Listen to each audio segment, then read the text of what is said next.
الرحمن الرحیم والثانی والثالث للدلالۃ علی انہ متفضل بذلک مختار فی لیس یصدر منہ لإیجاب بالذات او وجوب علیہ قضیۃ لسوابق الاعمال۔ کہتے ہیں دوسری اور تیسری جو صفت ہے یعنی لفظ رحمان اور لفظ رحیم، یہ اس بات پر دلالت کرنے کے لیے ہے عقیدے کے اعتبار سے کہ رحیم وہ رحمت کرنے میں جو ہے نا وہ متفضل ہے، یعنی رحمت اپنے فضل سے فرماتا ہے اور رحمت کرنے میں وہ مختار ہے۔ ایسا نہیں کہ اس پر کوئی ذمہ داری ہے اور وہ ذمہ داری نبھانا اس کے لیے ضروری ہے، جیسا کہ بعض معتزلہ کا یہ عقیدہ ہے اور یہ جو ہوتے ہیں وہ لوگ کیا بولتے ہیں فلسفی لوگ، فلسفیوں کا یہ کہنا ہے کہ اللہ تبارک و تعالیٰ سے رحمت کے، خلق کے، غفران اور بخشش کے جو بھی افعال صادر ہوتے ہیں یا ایسے ہی صادر ہوتے ہیں جو اضطراری ہوتے ہیں، جیسے بٹن دبایا تو پنکھا کا چلنا طے ہے، نہ چلنے کا کوئی مطلب نہیں ہے، تو معاذ اللہ وہ اللہ تبارک و تعالیٰ کے افعال کا صدور جو ہے وہ اضطراراً مانتے ہیں۔ کیسے مانتے ہیں؟ ہاں، اس میں ان کنٹرول ہے، ضروری یعنی صادر ہونا ہی ہونا ہے، اللہ کی مرضی کا اس میں کوئی دخل نہیں ہے، ایسا مانتے ہیں، جس کو انہوں نے یہ اور اس چیز کو وہ تعبیر کرتے ہیں ایجاب بالذات سے۔ کس چیز سے تعبیر کرتے ہیں؟ بولیے۔ ایجاب بالذات۔ ہاں، وہ کہتے ہیں کہ اللہ تبارک و تعالیٰ کے جو کام ہے نا وہ ایجاب بالذات کے طور پر اللہ سے صادر ہوتے رہتے ہیں، ٹھیک ہے؟ جیسے آپ جو ہے 10 کنچے جو ہے ڈھلان میں رکھ دیجئے تو اس کا کام لڑکنا رہے گا کہ نہیں رہے گا؟ ہاں، لڑکتے رہیں گے اپنے آپ، بس ایسی وہ مانتے ہیں ایجاب بالذات۔ اور معتزلہ یہ کہتے ہیں کہ اللہ تبارک و تعالیٰ پر بندوں کے گزشتہ اعمال کے فیصلہ کرنے کی وجہ سے کئی چیزیں واجب ہو جاتی ہیں، جیسے بندے نے نماز پڑھ لیا تو اس نماز پڑھنے کی وجہ سے اللہ پر واجب ہے کہ اللہ اس پر رحم فرمائے، اس کو اس کی جزا دے، اور بندے نے کفر کیا تو اس گزشتہ کفر کے سبب اس کا فیصلہ کرنے کے لیے اللہ پر واجب ہے کہ اس کو سزا دے۔ تو ہم یہ کہتے ہیں کہ اللہ تبارک و تعالی اگر سارے مومنین کو بالفرض جہنم میں ڈال دے تو بھی اس کا یہ عدل ہوگا، اور سارے کافرین کو جنت میں ڈال دے تو بھی یہ اس کا فضل ہی ہوگا، ٹھیک ہے؟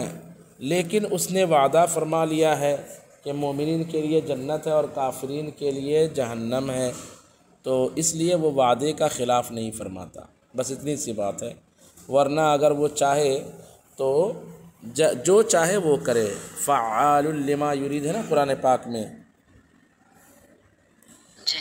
تو اگر یہ رحمان اور رحیم جو ہے اگر کیا نام ہے ان کی بات مانے، فلسفیوں کی بات مانے کہ یوں ہی صادر ہوتے رہتے ہیں اس سے کام افعال بغیر کسی اختیار کے، تو پھر اس کی حمد کیوں کی جائے گی؟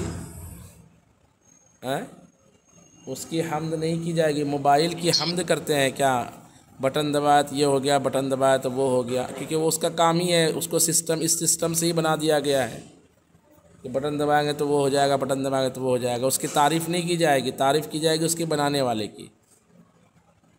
بات سمجھ میں آ رہی کہ نہیں آ رہی ہے؟ جو چیز اضطراراً صادر ہو، جو چیز کسی ذات سے اضطراراً صادر ہو، اس پر اس کی تعریف کی جائے گی کیا؟ بولیے بھائی۔ نہیں۔ جیسے کوئی پھسل کر کے جو ہے وہ اسٹائل سے گر جائے سمندر میں، وہ کنویں کے اندر، اور ایک ہے کہ کوئی جان بوجھ کے اپنے اختیار سے ڈائی لگائے کنویں میں، سمندر میں، دونوں میں فرق ہے نا۔ اضطراری طور پر کوئی گر جائے تو بولیں گے ارے بیچارہ گر گیا، گرنا پھسلا تو گرنا تھا ہی، تو اضطراری کاموں پر کسی کی تعریف نہیں ہوتی ہے۔ لیکن یہاں پہ ہم الحمدللہ کہہ رہے ہیں، تعریف مان رہے ہیں اللہ کے لیے، تو اس کا مطلب یہ ہوگا کہ اس کی رحمت اضطراری نہیں ہے، وہ اپنی مشیت سے، اپنے ارادے سے رحمت فرماتا ہے۔ بات سمجھ میں آئی؟ اسی طریقے سے اگر ہم اللہ تعالیٰ کو اللہ تعالیٰ پر واجب کر دیں کہ گزشتہ اعمال کے سبب بندوں میں فیصلہ کرنے کے لیے اس پر رحم اللہ کا رحم کرنا واجب ہے، یہ مانیں گے تو پھر اللہ حمد کا مستحق نہیں ہوگا۔ کیونکہ جو چیز کسی پر ذمہ داری کے طور پر واجب ہو جائے اس کے ادا کر دینے سے اس کو تعریف کا مستحق اس کی حمد نہیں کی جائے گی، بس یہ کہا جائے کہ اس نے ذمہ داری نبھا دی۔ حمد کب کی جاتی ہے کہ جو چیز آپ پر ضروری نہ ہو وہ بھی کر لیں۔ بات سمجھ میں آ رہی ہے؟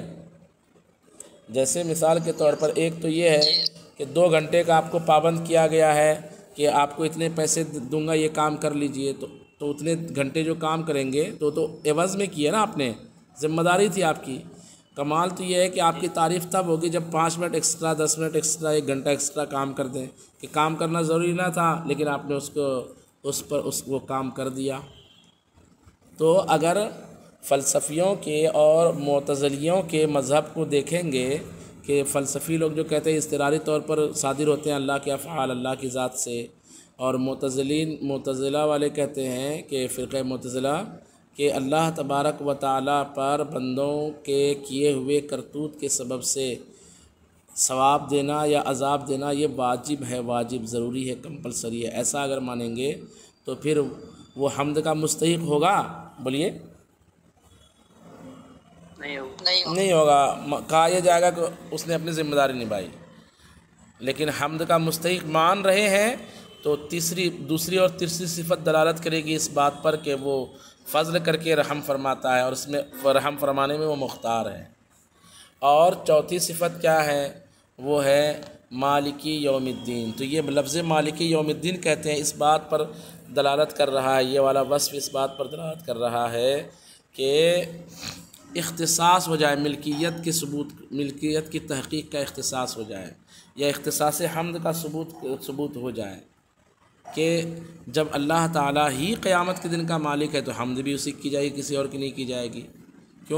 کیونکہ دنیا کی ملکیت میں اگرچہ ظاہری طور پر شرکت ہوتی ہے لیکن آخرت کی ملکیت میں ظاہری طور پر بھی شرک نہیں ہوگا، شرکت نہیں ہوگی۔ یا اس لیے ہے چوتھی صفت کہ گویا کہ یہ فرمایا جا رہا ہے کہ دیکھو اللہ رحمان ہے، رحیم ہے، اللہ رحمان ہے، رحیم ہے، رب العالمین ہے، اس لیے وہ حمد کا مستحق ہے۔ اور مالک یوم الدین بھی ہے، مطلب یہ کہ جو اس کی حمد کرے گا اس کو وہ بدلہ عطا فرمائے گا خیر سے، جنت کی شکل میں، اور جو اس کی حمد سے روگردانی اختیار کرے گا تو وہ اللہ کے وعید کا مستحق ہوگا۔ تو گویا کہ مالک یوم الدین جو ہے یہ اس بات کی وضاحت کے لیے ہے کہ حمد کرنے والوں کے لیے ثواب ہے اور حمد کا ترک کرنے والوں کے لیے کیا ہے؟ بولیے جناب۔ تو سب یہاں پہ حمدی عوض کے بدلے میں ہو جا رہا ہے، جس طریقے سے دیگر لوگوں کو کہنا ہوتا ہے۔ نہیں، جب ہم نے یہ مانا کہ اللہ تبارک و تعالی حمد کا مستحق ہے تو اب اس کا رحمان ہونا جو ہے، رحمان ہونا کیسے ہوگا؟ وجوبی طور پر نہیں ہوگا، اس کی ذمہ داری نہیں ہوگی رحمت کرنی، کیونکہ ذمہ داری جب نبھاتا ہے تو وہ حمد کا مستحق نہیں ہوتا ہے، وہ تو نبھانا ہی تھا اس کو۔ ایسی اضطراری طور پر اگر رحمت ہوتی اس سے تو حمد کا مستحق نہ ہوتا۔ تو لفظ رحمان رحیم اس عقیدے پر بھی دلالت کر رہا ہے کہ اعتبار سے کہ اللہ حمد کا مستحق ہے، مطلب اس کی رحمت اختیاری ہے، جبھی تو حمد ہو رہی ہے۔ دیکھیں کہتے ہیں والثانی والثالث للدلالۃ علی انہ متفضل بذالک، دوسری اور تیسری صفت اس بات پر دلالت کرنے کے لیے ہے کہ وہ اس میں متفضل ہے، مختار بذالک، اس میں اس کو اختیار ہے، لیس یصدر منہ لایجاب بالذات، اس سے اس کا صدور ایجاب بالذات کے لیے نہیں ہوتا، او وجوب لایجاب پر عطف ہے، لایجاب بالذات او وجوب علیہ، یا اس پر وجوب کے سبب، قضیۃ لسوابق الاعمال، اعمال کے گزشتہ اعمال کے فیصلے کی وجہ سے، کہ گزشتہ اعمال کا فیصلہ کرنے کی وجہ سے اس پر عذاب دینا یا ثواب دینا واجب ہے، اس وجہ سے اس سے اعمال کا صدور نہیں، افعال کا صدور نہیں ہوتا، حتیٰ یستحق بہ الحمد، کے جس کے سبب سے وہ حمد کا مستحق ہوتا ہے، اگر ایسا ہوتا حمد کا مستحق ہی نہ ہوتا۔ والرابع لتحقیق الاختصاص، اور چوتھی صفت اختصاص حمد کو ثابت کرنے کے لیے ہے۔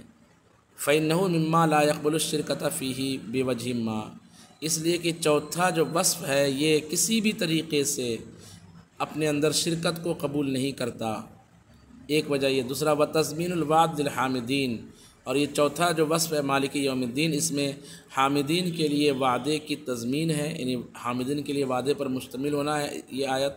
والوعید للمعرضین، اور معرضین یعنی اعراض حمد کرنے والوں کے لیے وعید کی تضمین ہے۔